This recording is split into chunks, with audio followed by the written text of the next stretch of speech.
un estudiante de ingeniería ambiental que fue a Brasil a exponer su tema. Y así muchas cosas. Entonces, la astronomía no es fácil en Colombia. Pero la astronomía no es solamente estar mirando con un telescopio. En el caso de ustedes, que es de Derecho, estudiantes de Derecho, ¿quiénes son de Derecho? Todos, ¿cierto? La idea, pues, hemos llamado uno por uno a estudiantes, pero lo que queremos es que conozcan el tema. Juan Carlos, que fue estudiante también de la cátedra en algún momento, ¿cierto? Ahorita pues seguimos avanzando poco a poco. No es fácil convocar a estudiantes de Derecho. Hoy, estos días, hemos tenido un seminario de astronomía que empezó ayer, hoy, termina mañana, ¿sí? Y el viernes nos vamos para el Congreso de Astronomía en Ibagué.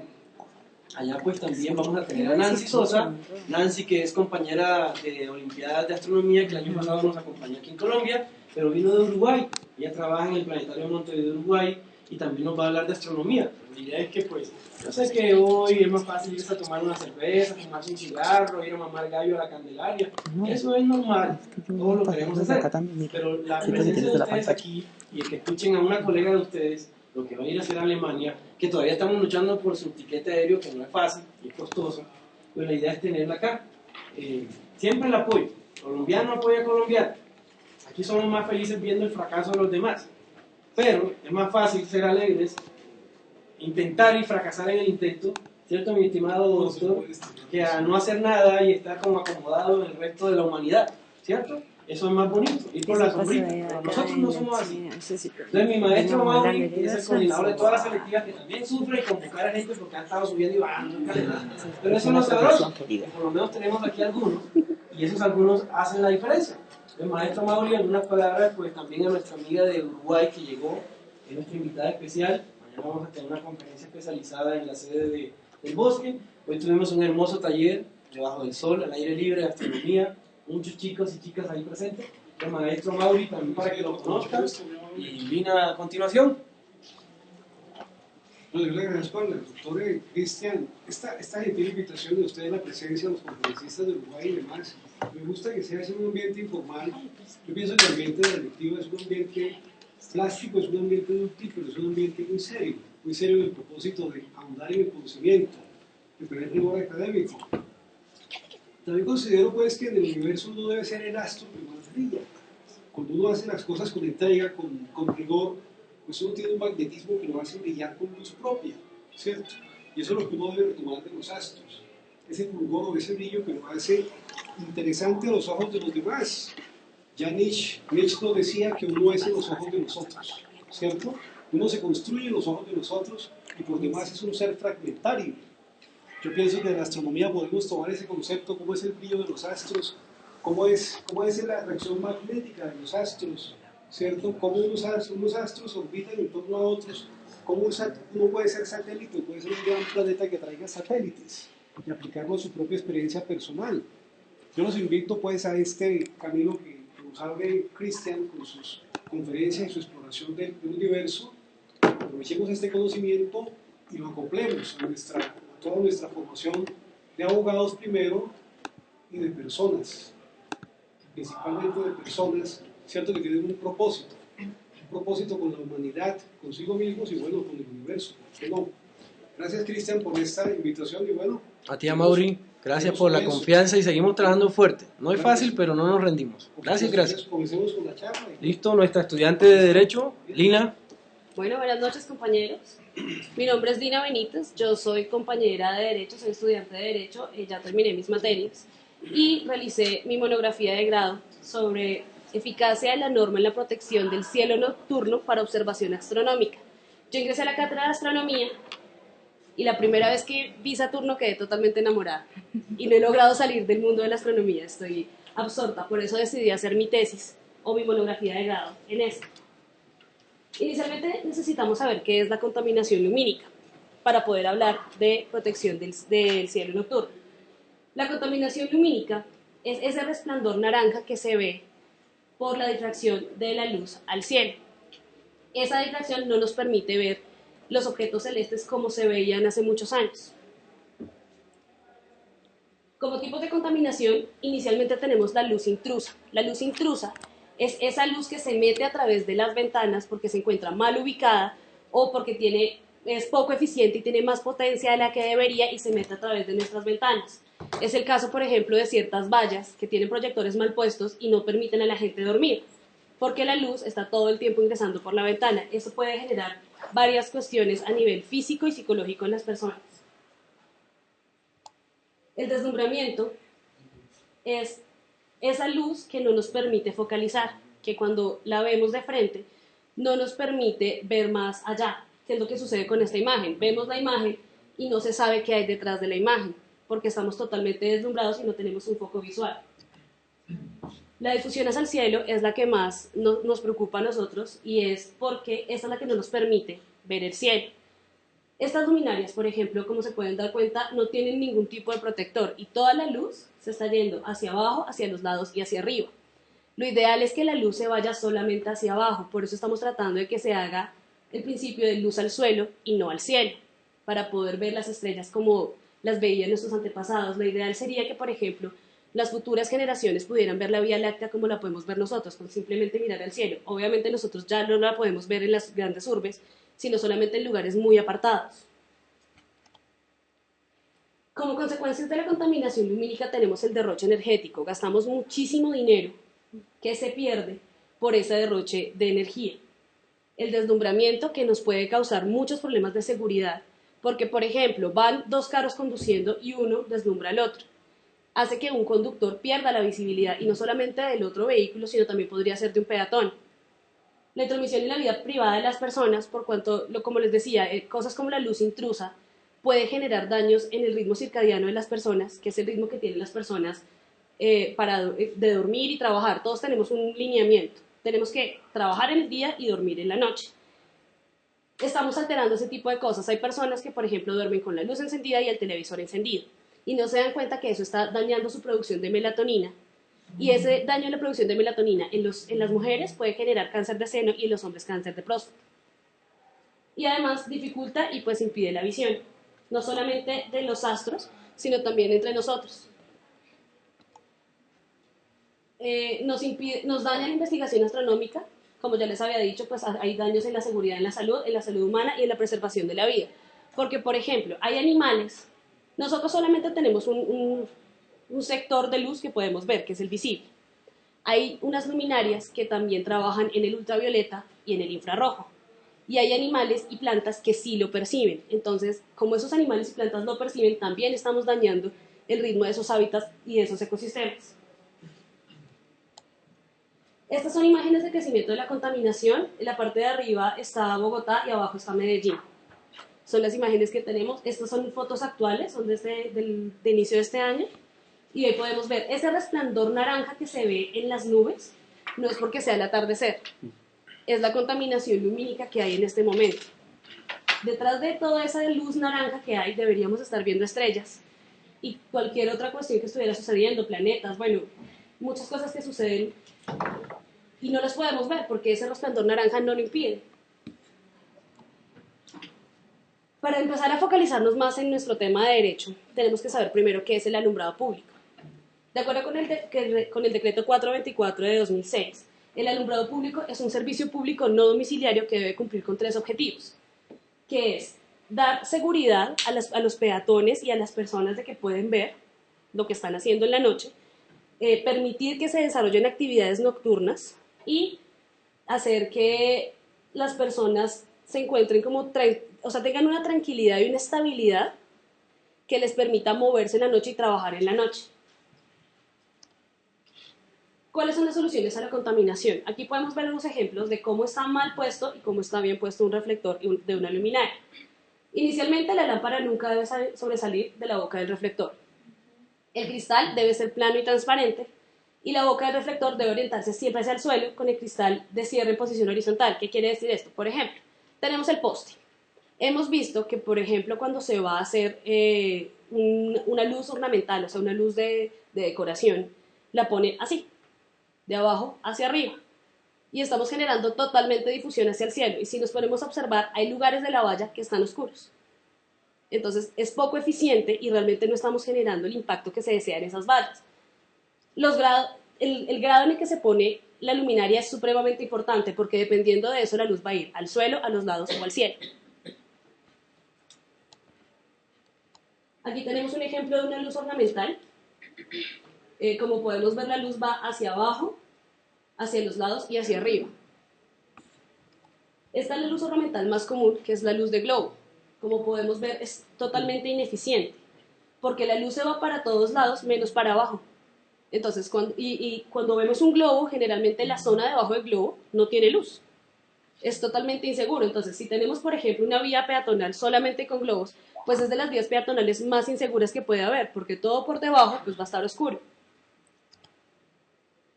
Lo que les hablaba del proyector. La primera es la forma negativa de hacerlo, que es la que conocemos. La segunda es una opción mejor, pero a pesar de eso hay mucha difracción hacia los lados. Y la tercera ya es la solución que realmente deberíamos utilizar. De nuevo la solución con las luces ornamentales. Si colocáramos la luminaria en el capuchón de la lámpara, la luz iría solamente hacia abajo, no hacia todos lados. Y utilizando cristales planos y con el ángulo apropiado también logramos que no haya esa difusión al cielo. Para comenzar con nuestro tema legislativo, hablemos de la Ley del Cielo. La Ley del Cielo fue la primera ley que surgió para la protección del cielo nocturno. Esta ley salió el 31 de octubre de 1988 en España, en Canarias. Es una ley que protege el Observatorio de La Palma y esta ley protege en sí toda la isla. Tiene 4 focos principales: la prevención y disminución de la contaminación lumínica, la prevención y disminución de la contaminación radioeléctrica, la prevención y disminución de la contaminación atmosférica y restringir las rutas de vuelo. En cuanto a la contaminación lumínica, con esta ley se ha logrado una disminución del más del 50% de la contaminación en las islas de La Palma y de Tenerife. Y además se han ahorrado más de 20 millones de pesetas porque la luz es mucho más eficiente y los ayuntamientos tienen que gastar menos dinero en alumbrado público. En cuanto a la contaminación radioeléctrica, se hizo un acuerdo con la Secretaría General de Telecomunicaciones para que dentro de los observatorios astronómicos de La Palma se hicieran mediciones radioeléctricas. En cuanto a la contaminación atmosférica, en Tenerife y La Palma está prohibido instalar industrias contaminantes a más de 1.500 metros sobre el nivel del mar. Esto ha sido muy sencillo porque en estas islas, por razones que no se logra entender por nadie, no hay ningún interés en generar estas industrias a más de 1.500 metros sobre el nivel del mar. Igual, esta ley pues ya lleva bastantes años en funcionamiento, entonces pues ya es imposible hacerlo. Y en cuanto a las rutas de vuelo, esta ley restringió las rutas de vuelo en la zona de los observatorios, puesto que los observatorios se declararon como reserva ecológica, y al ser reserva ecológica es imposible y está prohibido hacer sobrevuelos alrededor de 10 kilómetros de los observatorios. La reglamentación de esta ley salió el 21 de abril de 1992. Como decir acá, tener la ley y el decreto reglamentario, lo mismo, pero entonces el decreto reglamentario nació desde 1992, por lo tanto desde esa época se ha venido utilizando con bastantes críticas. Es una ley muy pequeña, es una ley que tiene solamente 8 artículos, pero dentro de esa ley contempla todo ese tipo de cosas para prevenir el observatorio, para cuidar el Observatorio de Canarias, que de hecho es de los mejores del mundo.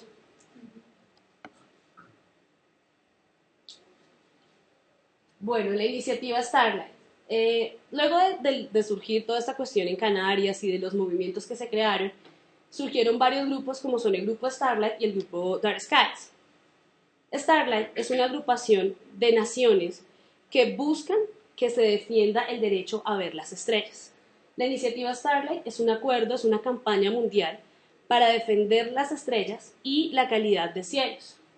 Fue firmado el 20 de abril de 2007 y lo que hicieron fue crear iniciativas tanto educativas como legislativas para prevenir y ayudar a salvar el cielo que ya estaba destruido. El principal enfoque de la iniciativa Starlight es la prevención y disminución de la contaminación lumínica a nivel mundial, sobre todo en los lugares que son declarados reservas Starlight. Las reservas Starlight son lugares que tienen condiciones físicas, geográficas y astronómicas para hacer observación. Entonces, estos lugares tienen una protección especial. Es como decir un parque natural, una reserva natural, y estas reservas tienen unas cuestiones obligatorias de Starlight y de Dark Skies. Tiene que cumplir con ciertos requisitos y además de cumplir con esos requisitos, es obligatorio cuidarlos a través del turismo responsable.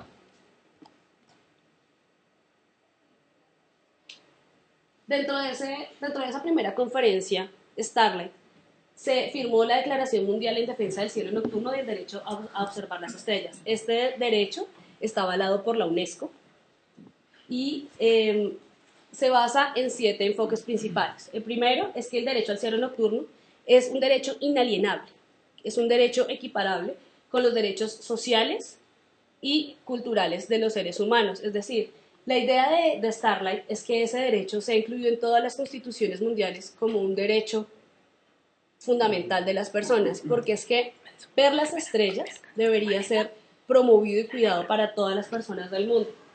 Inclusive dentro de la UNESCO hay un plan para que se protejan los cielos oscuros a las futuras generaciones.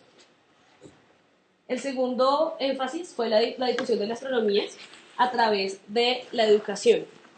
Se estableció que la mejor forma para que las personas generen conciencia y cultura es la educación, enseñándole a los niños desde pequeños qué es la astronomía, cómo se vive la astronomía. Más que enseñarles cuáles son los astros, es enseñarles cómo proteger el medio ambiente, cómo proteger el cielo, cómo cuidar el cielo.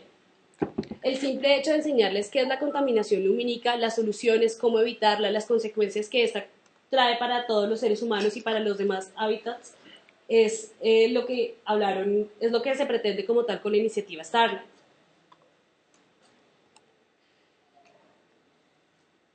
Bueno, también establecieron que el control de la contaminación lumínica debe ser fundamental en todos los estados, en las políticas de conservación de los estados.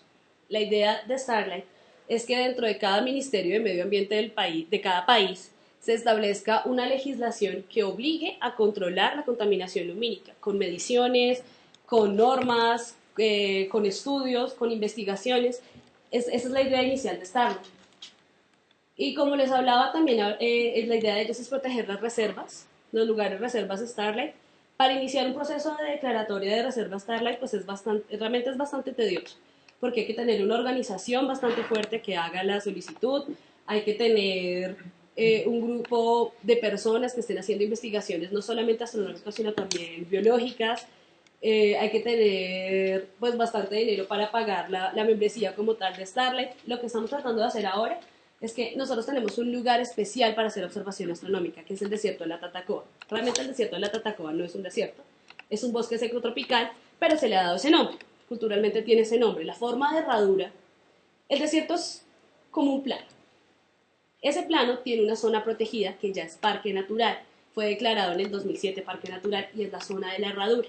La zona de la herradura se divide en 4 partes y cada parte tiene características especiales. En algunas es totalmente seco, en algunas hay una parte boscosa, en otras hay piscinas naturales y esa zona de la herradura está protegida y la idea es también meterla como reserva Starlight. Las observaciones que se pueden hacer en el desierto de la Tatacoa son muy, muy, muy buenas, a pesar de que en el desierto de la Tatacoa lo ideal no es hacer astronomía óptica, sino a través de radioastronomía, pero igual podemos hacer muchas observaciones.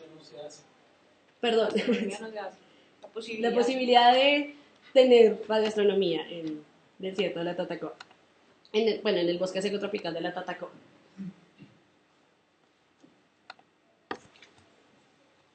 Bueno, aquí hay un enfoque especial que es el promover el uso racional y eficiente de la energía.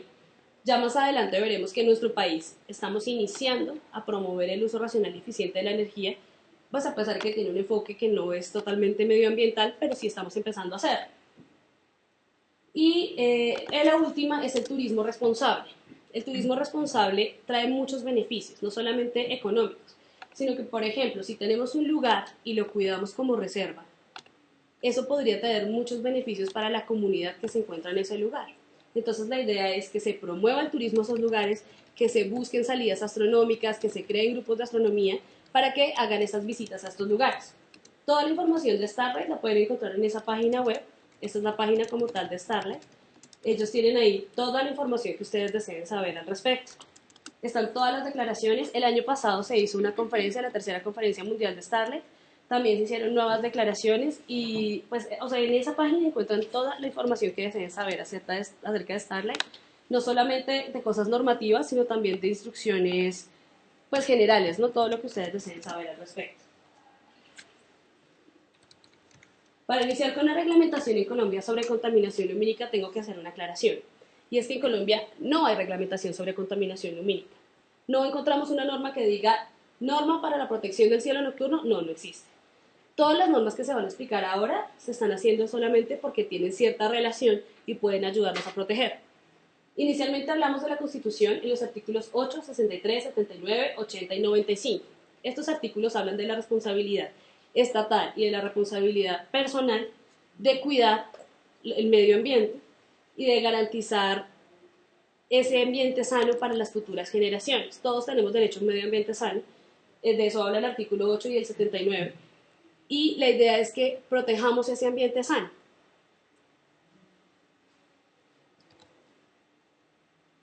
Como antecedentes legislativos, tenemos la Ley 9 de 1979, que es la Ley de Protección del Medio Ambiente. En esta ley se dice qué es el medio ambiente y cómo debemos protegerlo. Y además se habla de cómo se deben hacer los desechos, cómo se deben sacar los residuos que contaminan el medio ambiente.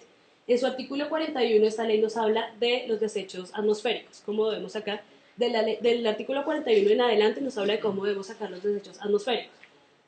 La Ley 143 de 1994 es el régimen para la generación, interconexión, transmisión, distribución y comercialización de electricidad en el territorio nacional. Esta ley, se me olvidó decir una cosa de la primera ley. La ley en cuanto a dice que el Ministerio de Salud es el encargado de regular, el Ministerio de Salud es el encargado de establecer las normas técnicas necesarias. Ya la segunda ley ya nos establece que el encargado de hacer las normas técnicas necesarias pues es el Ministerio de Minas y Energía, porque esta ley nos habla desde cómo vender y cómo usar la electricidad.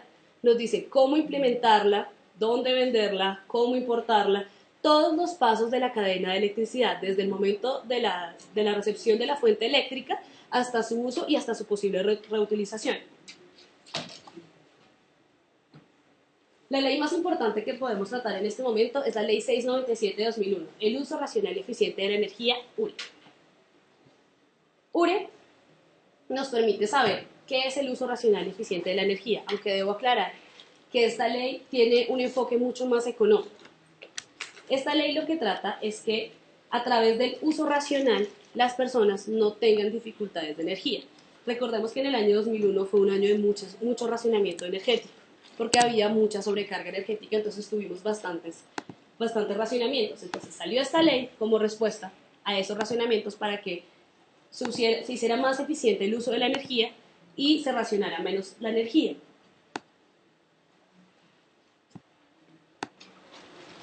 Según esta ley, una instalación de alumbrado público debe cumplir con 4 características especiales. Se debe mirar la geometría de la zona a iluminar, es decir, de acuerdo con las razones arquitectónicas y de ingeniería, se debe analizar cómo se va a hacer el alumbrado público.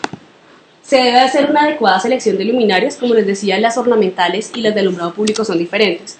Pero entonces se tiene que mirar cuál es la necesaria, porque no va a ser la misma la que se va a utilizar en un estadio deportivo que la que se va a utilizar en la fachada de un edificio. Entonces se tiene que hacer un análisis bastante cuidadoso de cuáles son las que se van a utilizar.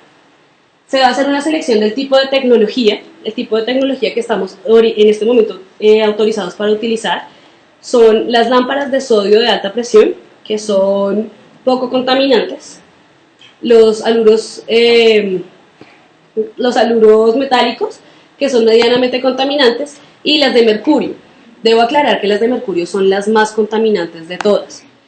Las luminarias de mercurio sí realmente generan una gran difracción del cielo, pero las permiten para alumbrados interiores. Alumbrados interiores, por ejemplo, acá podemos utilizar los tubos, los T8 que se usan normalmente en los alumbrados de las oficinas, son tubos de mercurio. Entonces, para ese tipo de iluminaciones está permitido. Y se tiene que mirar el mantenimiento. Por ley se estableció que cada 3 años se tiene que hacer mantenimiento del alumbrado público y del alumbrado interior.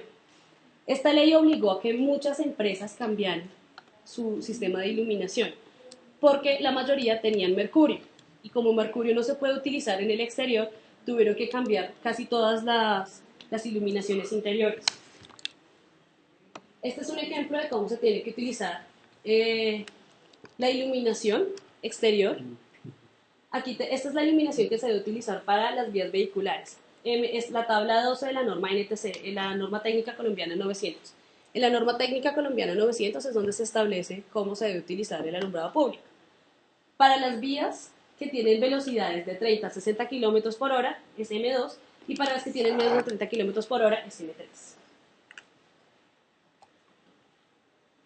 Esta es la que se debe utilizar, la tabla 3 de la norma NTC 900 es la que se debe utilizar para los alumbrados de vías peatonales. Los P2 son las vías que tienen más afluencia de personas, la P3 pues afluencia intermedia y P4 las que tienen poca afluencia de personas. Luxes, ¿cierto? Luxes. Ah, sí. Bueno, en cuanto a los decretos, como antecedentes, tenemos el decreto 2811 de 1974, que es el Código Nacional de Recursos Naturales Renovables y de Protección del Medio Ambiente. En este decreto nos establecen cuáles son nuestros recursos renovables y cuáles no lo son, y cómo debemos hacer uso de los recursos renovables. ¿Cómo vamos a hacer uso de los recursos renovables para que no se agoten? Pues nunca se van a agotar porque son renovables, pero para que no los desgastemos de maneras inapropiadas. Y además nos habla de cómo proteger el medio ambiente. Esta protección, estamos hablando de agua, de contaminación atmosférica y de tierra, no más. Dentro de la contaminación atmosférica no estamos contemplando la contaminación lumínica, solamente la secreción de gases a la atmósfera. El decreto 70 de 2000 son las funciones del Ministerio de Minas y Energía y en este decreto nos establecen que el Ministerio de Minas pues, es el encargado de controlar todo lo que se refiere a alumbrado público, interior y exterior y también los alumbrados interiores, de generar todos los reglamentos técnicos y todas las normas necesarias para que el alumbrado público se realice de una manera eficiente. El decreto 2424 de 2006 es la regulación de la prestación de servicio de alumbrado público. Este decreto tiene un énfasis un poco más económico. ¿Por qué? Porque este decreto nos menciona cómo se debe poner un sistema de alumbrado público, más que cuáles son las características de eficiencia de este sistema de alumbrado público. Sencillamente nos menciona cómo se pone el poste, dónde se debe poner el poste, ¿sí? Ese tipo de cuestiones técnicas. El decreto 2501 de 2007 ya tiene un énfasis más ambiental y es la promoción de prácticas con fines de URE. En este decreto se crea un programa muy importante que es el PROURE, el Programa de Uso Racional y Eficiente de la Energía y fuentes no convencionales de energía. Este decreto establece cómo se debe hacer para hacer un uso racional y eficiente de la energía, que la energía realmente cumpla con lo que se desea, que es alumbrar y hacer que las personas puedan trabajar en la noche, pero que no afecte la vida como tal de las personas ni afecte el bolsillo de las personas.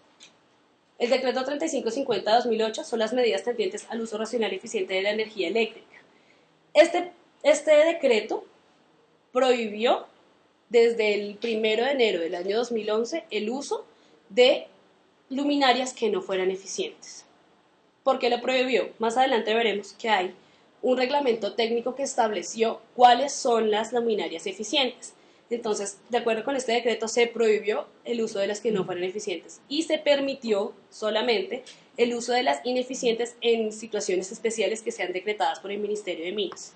No se puede, por ejemplo, tener un tubo de mercurio, una luminaria de mercurio haciendo proyección de una valla, está totalmente prohibido y eso acarrea unas sanciones tanto pecuniarias como administrativas.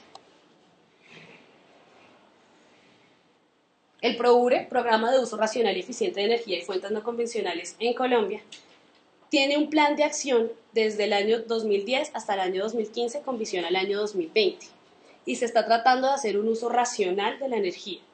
¿Cuál es el problema del PROURE? Que PROURE, como todas las demás normas, tiene un énfasis mucho más económico que medioambiental.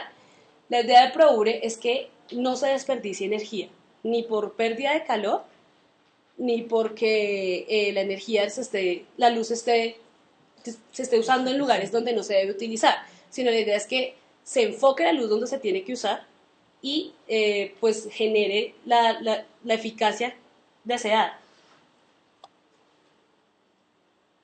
La resolución 180919 del 1 de junio de 2010 fue la primera resolución del Ministerio de Minas y Energía, es el Plan de Acción Indicativo 2010-2015 con visión al año 2020. Esta resolución incluye varios programas sectoriales. La que en este momento nos interesa para hablar de contaminación lumínica es el subprograma sectorial 4, que es el comercial, público y de servicios, y que dentro de sus lineamientos establece el alumbrado público. Para hacer cumplir este subprograma sectorial se destinaron 2.5 millones de dólares.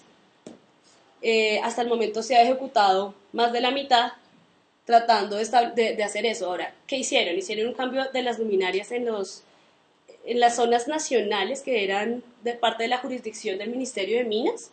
Se hizo un cambio de las luminarias y en este momento estamos usando vapor de sodio de alta presión en casi todas las vías nacionales. ¿Por qué no lo hacen a nivel local? Porque es que cada alcaldía tiene su propio presupuesto. Entonces, dentro del propio presupuesto de la alcaldía se estableció que tenía que cumplir con estas normas, pero es a voluntad del alcalde cuando se hace el cambio. En teoría, deberían hacerlo antes del 2015. Solamente hay un municipio que ya cambió totalmente sus luminarias y es el municipio de Jericó. En ese municipio todas son de vapor de sodio de baja presión, de alta presión, perdón. Aquí, en Bogotá, solamente hay unas zonas muy sectorizadas que tienen esas luminarias. Se está tratando de hacer el cambio. Pues como les decía, el SC4, es el programa sectorial 4, es la actualización o reconversión tecnológica del alumbrado público. La idea es que en el 2020 se haga un cambio, que ya no sean vapor de sodio de alta presión, sino que se utilicen LEDs. Y los LEDs son mucho más eficientes. El reglamento técnico más importante que tenemos hasta el momento es RETILAP, el Reglamento Técnico de Iluminación y Alumbrado Público. Dentro de este reglamento se establecen cuáles son las normas para hacer alumbrado público, a qué personas afecta. De una vez aclaro que es de obligatorio cumplimiento y cubre todo el territorio nacional. Además establece cuáles son las luminarias que están certificadas por la ONAC, el Organismo Nacional de Acreditación. Ellos establecieron cuáles son las luminarias que vamos a utilizar, por eso se cambiaron todas por vapor de sodio de alta presión. Y RETILAP establece cómo se debe hacer uso del sistema de alumbrado público. Bueno, aquí hay una pequeña comparación de nuestra norma. Debo aclarar que la norma del país más cercano, que es realmente eficiente, es la norma de Chile. Se llama Norma de Emisión para la Regulación de la Contaminación Lumínica. Es una norma que es muy efectiva y que tiene unas características bastante especiales que, aunque nosotros no estamos tan lejos, tampoco estamos tan cerca. ¿Por qué? La norma de Chile tiene como principal objetivo la prevención de la contaminación lumínica. Nuestra norma tiene como principal objetivo bajar los costos los costos en alumbrado público y hacer que las personas también reduzcan los costos en sus alumbrados interiores. La definición legal de la norma de Chile pues dice que es un instrumento de prevención de la contaminación causada por el hombre y restringe la cantidad de contaminantes que se vierten en el ambiente. Nuestra definición legal establece las reglas generales que se deben tener en cuenta en los sistemas de iluminación interior y exterior, y dentro de estos últimos los de alumbrado público, inculcando el uso racional y eficiente de la energía. Pero como les decía desde el principio, el uso racional y eficiente de la energía aquí se está utilizando más en cuanto a costos, y que sea menos costoso tener alumbrado público y tener alumbrados como tal. El objetivo de la norma de Chile es proteger la calidad astronómica de los cielos de Coquimbo, Atacama y Antofagasta, al norte de Chile. Y en Colombia el objetivo de la norma es establecer los requisitos y medidas que se deben cumplir para tener un buen sistema de alumbrado público y de iluminación interior y exterior. El bien jurídico protegido en Chile es la calidad astronómica de los cielos.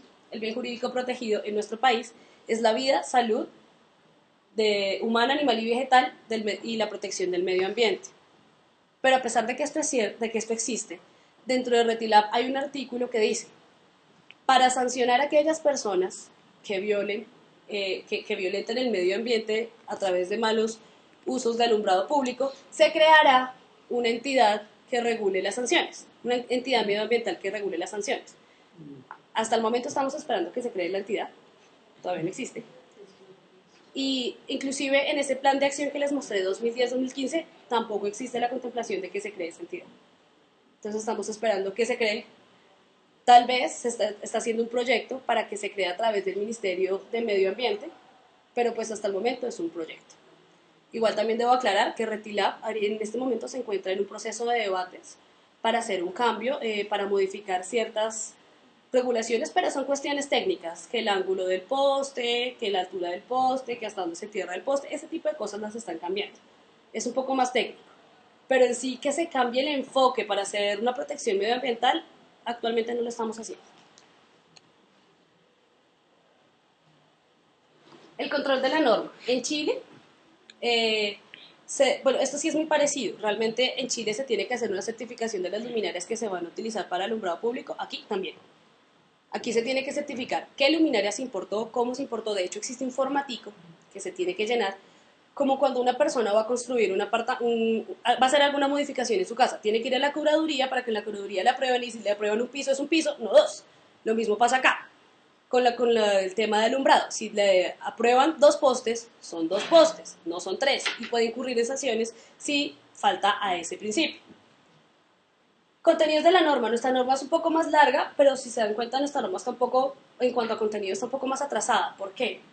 En Chile pone la cantidad máxima de emisión, las fuentes a ser reguladas, los plazos y niveles programados, el ámbito territorial de aplicación, el organismo fiscalizador, metodología de medición y control. Nosotros nos fuimos por los requisitos para el sistema de iluminación, requisitos de productos para iluminación y alumbrado público, diseños y cálculos de iluminación interior, alumbrado público, iluminación exterior y los organismos de control. Nuestra norma involucra los 2 tipos de alumbrado, exterior e interior. La norma de Chile solamente es de alumbrado exterior, para protección del cielo nocturno. Y esto es algo curioso. En Chile solamente hay 2 organismos que controlan que se cumpla la norma. El CONAMA, que es la Comisión Nacional del Medio Ambiente, y la Oficina de Protección de Calidad del Cielo del Norte de Cielo, la OPCC. En Colombia tenemos un montón de entes fiscalizadores, pero si se dan cuenta ninguno es ambiental.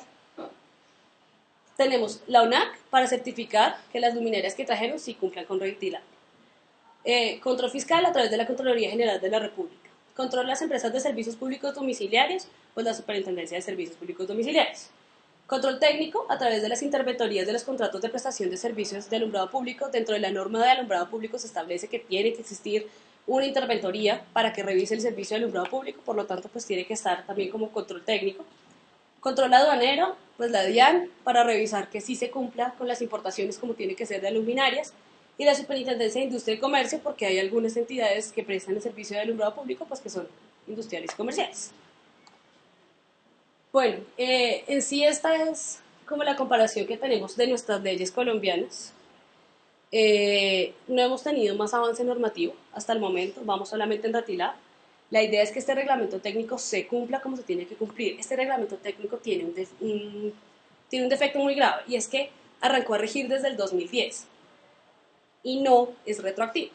Solamente funciona para los nuevos sistemas de alumbrado público de 2010 en adelante. Es decir, que el sistema de alumbrado público que se tenga, por ejemplo, en una constructora de año 2003, no necesariamente tiene que cumplir con Retilab. ¿Tiene que cumplir con URE? Sí, pero no con Retilab.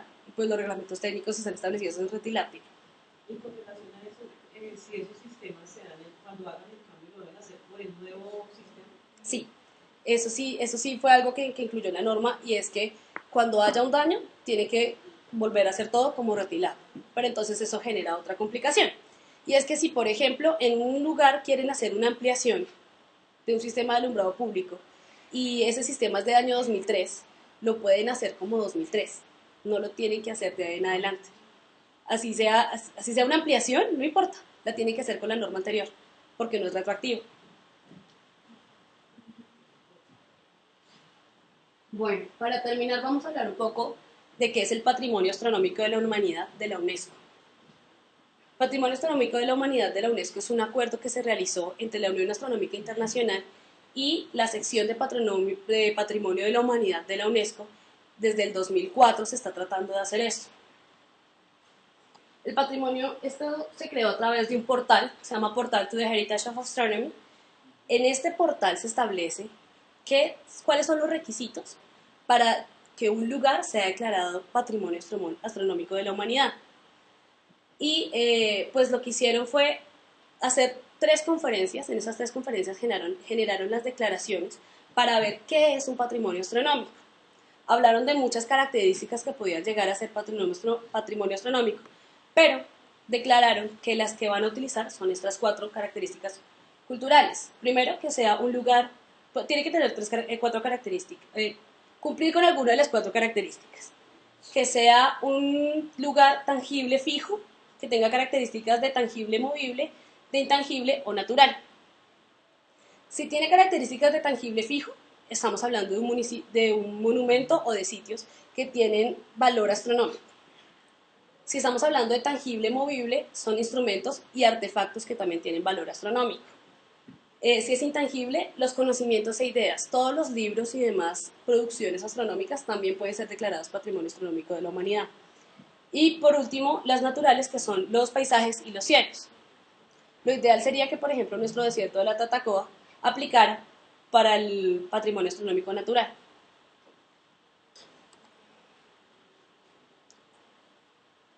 Bueno, esta es la tabla de cómo la UNESCO hace el estudio de cuáles son los lugares que va a declarar Patrimonio Astronómico de la Humanidad. Es un proceso largo, se necesita pues bastante apoyo de organizaciones y de gente que quiera meterle fuerza al asunto y sacar adelante el patrimonio astronómico, porque es que la idea es que las futuras generaciones puedan ver lo que nosotros ya hemos visto, inclusive si logramos disminuir la contaminación, que puedan ver más cosas.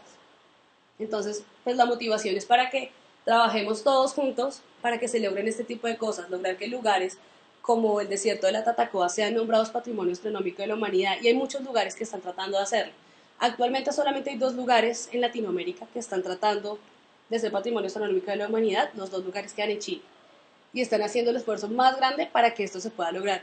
Pero es meterle ganas al tema, es tratar de que se logre patrimonio astronómico, de que se puedan proteger los cielos para que las futuras generaciones puedan ver lo que nosotros hemos visto. Esto pues es lo que voy a exponer en Alemania, en Berlín, en la primera conferencia de luz artificial en la noche. Participé en la ponencia y pues gané la presentación oral en Alemania. Es del 26 al 28, del 28 al 30 de octubre en Berlín. Pues en sí esto es lo que se va a exponer allá, tratar de que la gente que sabe muchísimo de alumbrado público nos explique también cómo ayudar para generar una ley de alumbrado público que realmente sea eficaz y que realmente ayude a prevenir la contaminación lumínica y a proteger los cielos como patrimonio astronómico de la humanidad.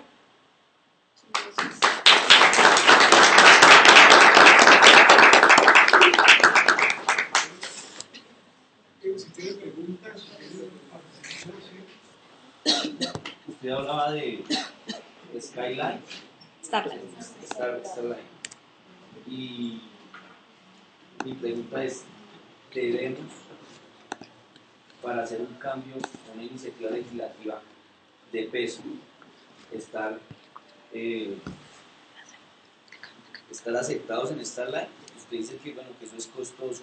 No, no necesariamente. Si hacemos un movimiento. No necesariamente. O sea, el Starlight Starlight es una asociación de naciones que buscan proteger los cielos oscuros. Entonces no es necesario pertenecer a Starlight para generar una iniciativa. Desde la universidad, desde la escuela se puede generar esa iniciativa legislativa. O sea, no necesitamos pertenecer a nada. Lo que es costoso es ser una reserva Starlight. Eso es lo que es costoso, pero es que ya la reserva Starlight es una declaratoria muy parecida a la de la UNESCO de Patrimonio Mundial de un lugar. Entonces se cerca el lugar, se establece de dónde hasta dónde, pero eso ya es una cuestión diferente a una iniciativa que realmente ayude a prevenir la contaminación lumínica.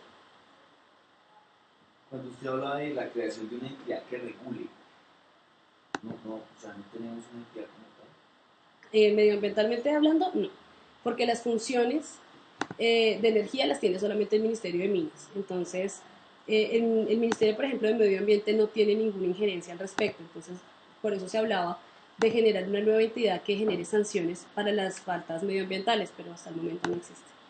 Y en el tema de regulación, usted hablaba de que tienen un formatico uno aún va a la carrera 2, por lo menos aquí al centro, y siguen vendiendo las lámparas de HP. Sí, las de 8. Entonces dice uno,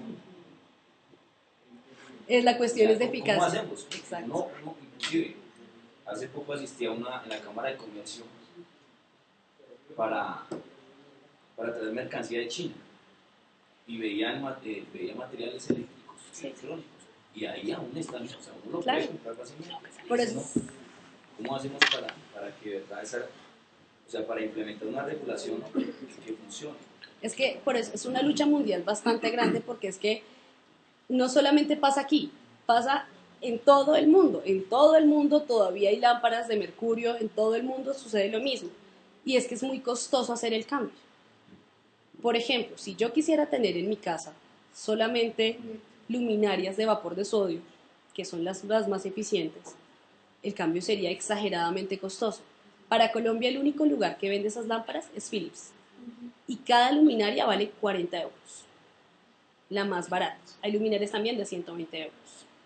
Entonces es un cambio exageradamente costoso. Por eso la lucha mundial, para que también las empresas electrificadoras hagan el cambio. Si ellas solamente produjeran vapor de sodio, pues todo el mundo tendría vapor de sodio y no compraríamos T8s. Bueno, y ya para terminar, ¿cómo esperan ustedes que nosotros vamos a apoyar la iniciativa o lo que ahora hablaban de su viaje, no sé? Pues, por ejemplo, el simple hecho de ayudar con uniendo más gente. Entre más gente estemos unida, más podemos lograr el cambio. Por ejemplo, todos sabemos que podemos hacer un colectivo para hacer un proyecto de ley. Entonces, todo eso puede ayudar. Y es importante, la Universidad Libre tiene un consultorio ambiental. ¿Sí? Es la única universidad, de hecho, la que regula toda lo que pasa en parte de consultoría ambiental. Sí, Funciona en la sede de bosque, ¿cierto, mi estimado doctor? sí, por supuesto, tenemos en la electiva la cátedra de educación ambiental y también dictamos derecho ambiental. Incluso si hay algunos míos aquí presentes que ven conmigo educación ambiental, pues saben que tenemos la cátedra, ¿cierto? Y en la cátedra observamos estos temas. Y vean qué interesante, hace unos días leímos la carta del jefe CERN al presidente Franklin Pierce. Si hay algún alumno mío, recuerda que leímos esa carta. Y en la carta, una de las cosas que le dice Franklin Pierce, que le dice, perdón, el jefe CERN al presidente Franklin Pierce, es que hay que volver a conservar ese cielo oscuro, ese cielo maravilloso de los Sioux. Él era Squamish, él era de la tribu Squamish. Y él le decía, bueno, ¿qué le vamos a alegar a los hijos? ¿Acaso le vamos a alegar agua sucia? ¿Le vamos a alegar contaminación? ¿Vamos a dormir en los desperdicios? No. Hay que preservar las cosas que queremos dejarle, ¿cierto? Un cielo donde brillen las estrellas. Queremos escuchar el batir de las alas de las mariposas, queremos escuchar los insectos, queremos escuchar el croar de las ranas en la noche, en los lagos de la noche, ¿cierto? Entonces vean ustedes cómo es la magia de la energía, pues, universal, ¿cierto? Que se da esta charla y se casa con esa carta que leímos hace unos días en clase del jefe CERN al presidente Franklin Pierce. Qué interesante esa conjunción, ¿cierto? Tú eres alumno mío y leíste la carta, o sea, qué maravilla. Pedía el jefe Squamish, pedía pues que preserváramos, ¿cierto? Que preserváramos la noche para poder observar las estrellas.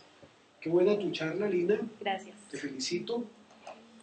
Y bueno, queridos contertulios, ahora pues viene una charla muy sustanciosa, muy breve, muy sucinta, de alto nivel científico, ¿cierto? De Nancy Sosa, del Observatorio Astronómico del Planetario de Montevideo, en Uruguay, y espero pues que la escuchemos con atención. Ella ha venido a visitarnos y es una conferencista internacional de mucha valía.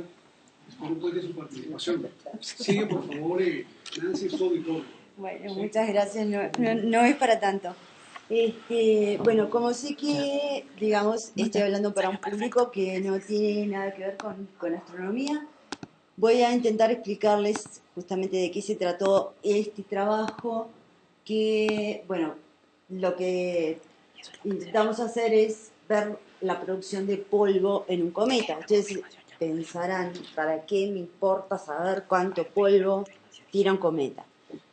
Lo que ocurre es, bueno, que los cometas son considerados los objetos más antiguos del sistema solar. Entonces, todo lo que podamos aprender acerca de los cometas nos va a dar ideas respecto a lo que ocurrió en el sistema solar primitivo, ¿no? O sea, es lo que en definitiva nos interesa conocer a los astrónomos, digamos. Bueno, este trabajo lo hice justamente con esta persona, Javier Licando, que trabaja en el Instituto de Canarias, en los observatorios que ella estaba mostrando, donde está la parte esa de que no pueden pasar los aviones por encima de los observatorios. Bueno, rápidamente les comento. Nosotros estaríamos acá, donde dice Sol, y por allá lejísimo, lejísimo viene a ser, a ver, como les digo, una unidad que nosotros utilizamos en astronomía que se llama una unidad astronómica. Simplemente piensen ustedes la luz moviéndose a 300.000 kilómetros por segundo. Traten de hacer la cuenta, bueno, a 300.000 kilómetros por segundo, ¿cuántos segundos tengo en un año? Hago esa multiplicación, me va a dar un número enorme. Bueno, esa cantidad de kilómetros le voy a llamar una unidad astronómica, y entonces más o menos a esa distancia hay un reservorio, o sea, nosotros le llamamos un reservorio, de lo que se llaman cometas. Ahí fueron a parar los cometas cuando se formó el sistema solar.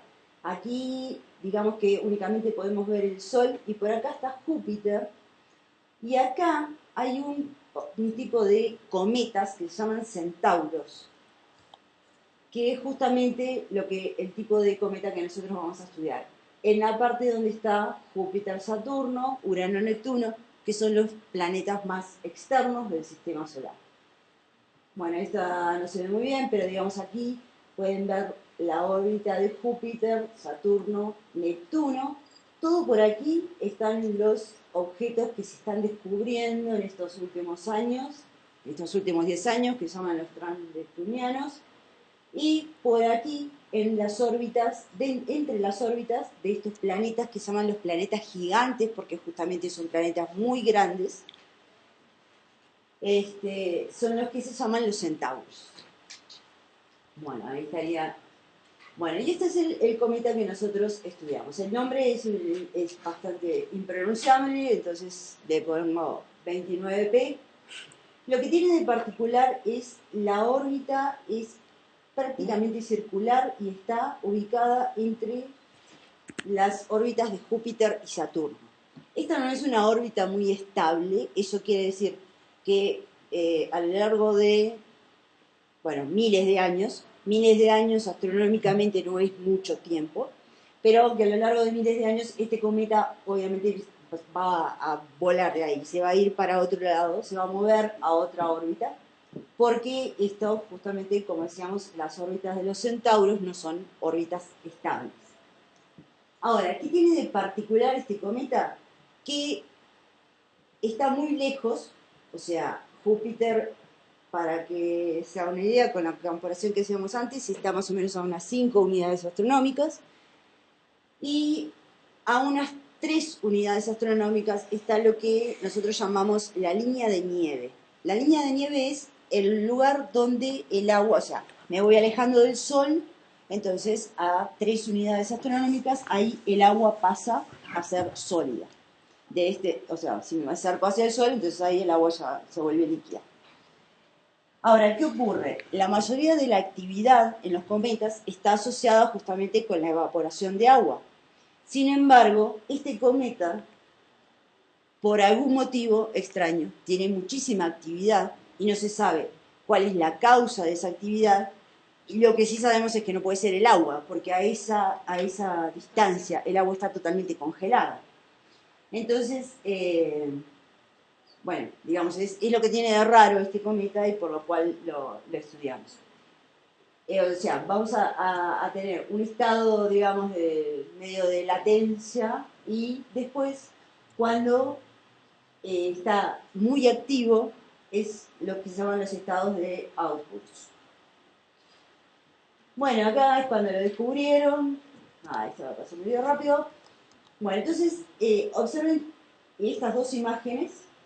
el color es falso, o sea, cuando yo obtengo la imagen del cometa, que en realidad las imágenes no las saqué yo, sino que justamente me las pasó mi tutor, que las sacó desde el Observatorio de Canarias. Las imágenes son en blanco y negro, ¿no? Entonces uno después las puede colorear falsamente. Entonces acá lo que ustedes pueden ver es que este es el cometa, en el estado inactivo, digámosle inactivo. Sin embargo, de repente se vuelve activo y todo esto que tengo acá es una enorme nube de polvo que rodea el cometa. Ahora, ¿por qué en algún momento se le antojó pasar de este estado a este? ¿Qué produce eso? O por lo menos cuánta cantidad de polvo se emite en estos estados, si son siempre iguales o no. Eso es lo que tratábamos de determinar. Bueno, las observaciones, esto no les voy a aburrir, o sea, las imágenes que uno saca con el telescopio tienen que ser calibradas, se les llama de esa manera, o sea, yo observo una noche, después observo a la otra noche, las imágenes no van a ser comparables porque la calidad del cielo puede haber cambiado, entonces tengo que calibrar las imágenes. Era toda esa parte que me salteo porque es realmente tediosa y no les interesa. Ahora, estas son algunas de las imágenes para que ustedes vean cómo es que queda la imagen final, digamos. Esta es una imagen que tengo del 2 de marzo. El cometa está acá, entonces lo que tengo que hacer es limpiar la zona de alrededor. Esto se hace con... Bueno, acá el cometa está activo, obviamente, ¿no? Lo que tengo que hacer es limpiar la zona de alrededor y lo que yo quiero es medir la cantidad de luz que hay en un determinado rango alrededor del cometa. ¿Por qué medir la cantidad de luz? Porque esa cantidad de luz va a ser proporcional a la cantidad de polvo que haya ahí. Bueno, entonces, ¿cómo vamos a hacer eso? Vamos a usar una cantidad que definió un astrónomo que se llama justamente AFRO por las iniciales, y básicamente, para que ustedes se den cuenta, es lo siguiente. O sea, supongamos que yo tengo ahí las motitas de polvo, o sea, que esto que veo acá sería lo que nosotros llamamos la coma de polvo.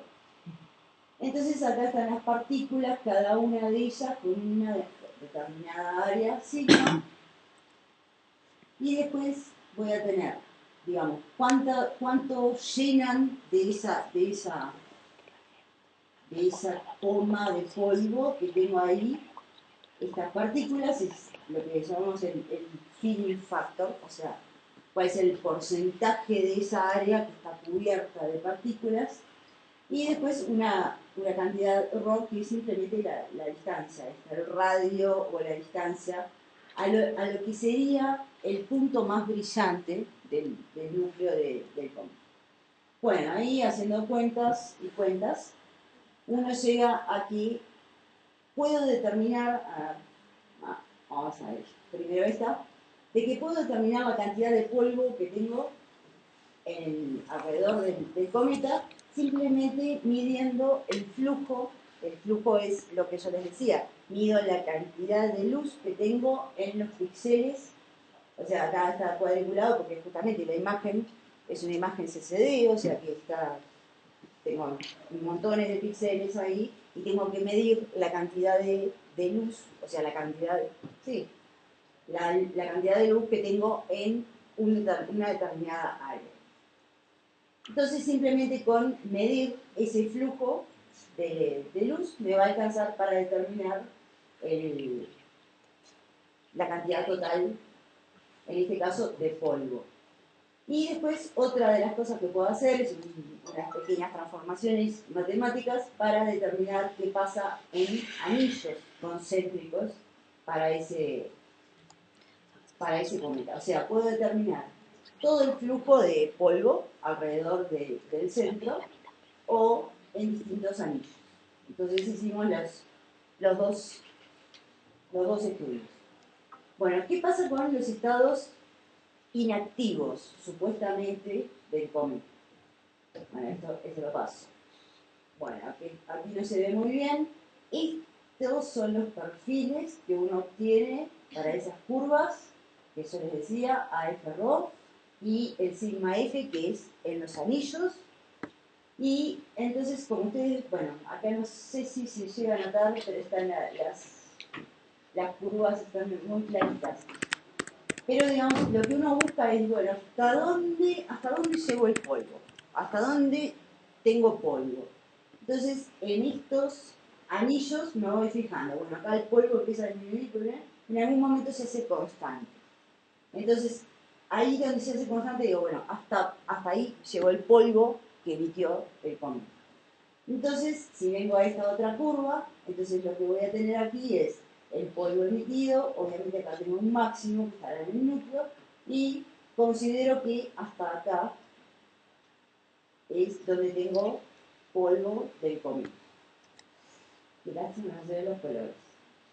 Bueno, estos son para los distintos filtros que se utilizan para observar. Acá tenemos filtro R para distintas imágenes.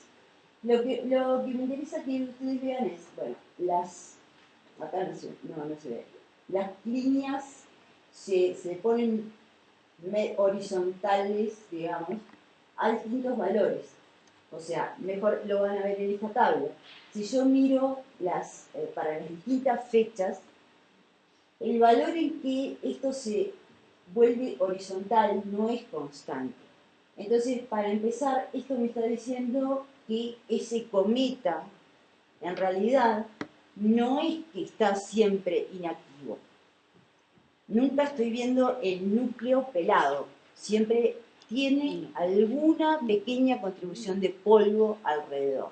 Puede ser que justo haya pasado por una etapa anterior en la que tuvo una actividad, entonces me quedó algún residuo, que es lo que estoy viendo, o no sé, o está emitiendo permanentemente, pero no siempre en la misma cantidad, porque lo que yo veo es que la cantidad de polvo no es la misma, ¿no?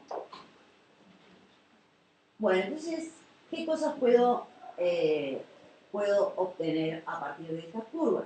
Bueno, la curva más o menos tiene esta forma, aquí es donde está la contribución del núcleo, y entonces yo puedo sacar lo que se llama la magnitud.